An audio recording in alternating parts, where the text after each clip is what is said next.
I have an Instagram account, but I don't use it. Do you only use it to stalk people? No, not even that.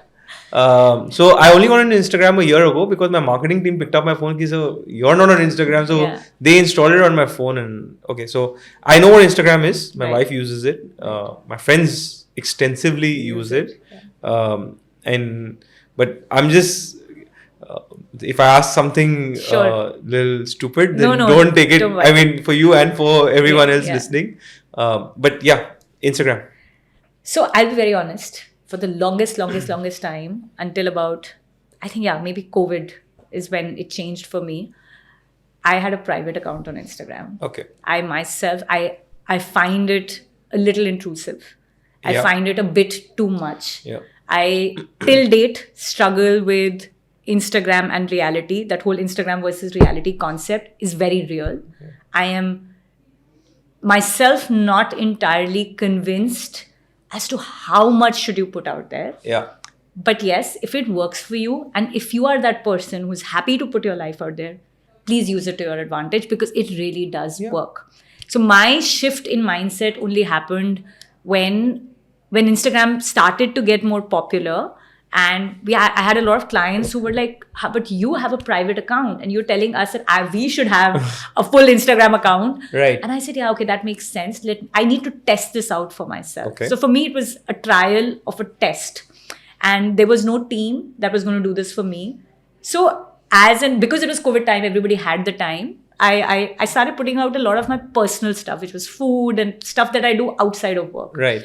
And then slowly, obviously, because COVID also meant that there was no sort of boundary between work and personal life, a lot of work stuff came on. Interestingly, the design fraternity really hopped onto Instagram because it's a visual platform, which is very, again, true to who we are as designers. And it opens up a whole, again, world of opportunities. Again, 2 or 3 things that one must remember.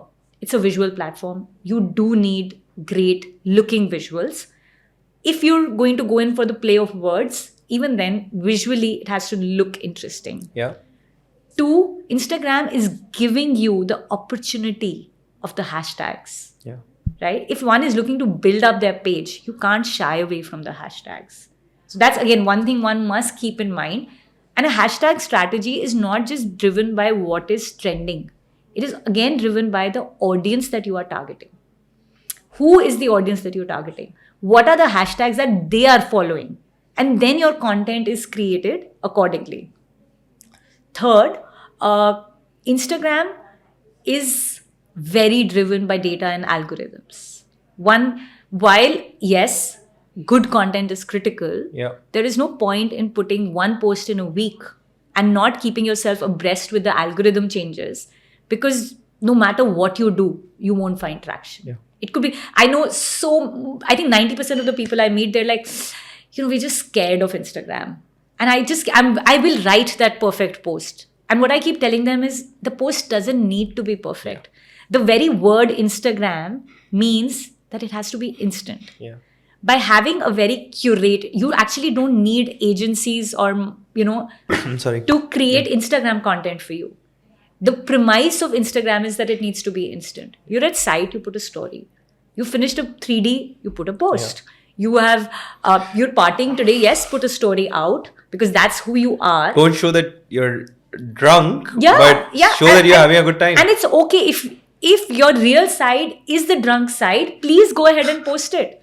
Like I realize, and it's really a realization that one has over a period of time. Like, for example, I would not put up, and I know my family also doesn't agree with it, putting up my kids, for example, on Instagram, right? Yeah.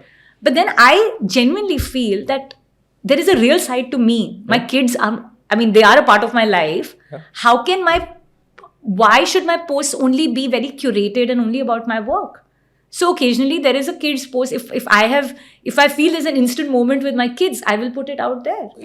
If you show yourself to be human, and not picture perfect, because everyone knows you're not picture perfect, right? And if you look at it, like, our work is not visual at all. Yeah. We are in fact bound by NDAs and so many other contracts. We can't showcase our work at all, visually, text-wise, anything. despite that, again, we get enough business through Instagram Yeah. because it's thought leadership. Yeah. I just go off on a rant when I'm in the mood for Instagram. But yes, I of course keep it in mind. I mean, so many people ask me that, how do you manage to put out so much organic content? Well, I have set a reminder for myself that I will post 3 times a week Wow. because that's what the algorithm needs. What I will post, I don't know. Yeah. But in a good moment at 6:15 p.m., my reminder will pop up and say, "Do you want to post on Instagram?" And I'll think about my day, and if there's something, I'll post. And sometimes I'll post in the mornings, and sometimes I'll post at 8 p.m. because that's the time I'm on the road. You have to be spontaneous, and then the platform really works for you. Yeah. No, so in a previous episode we had Shivani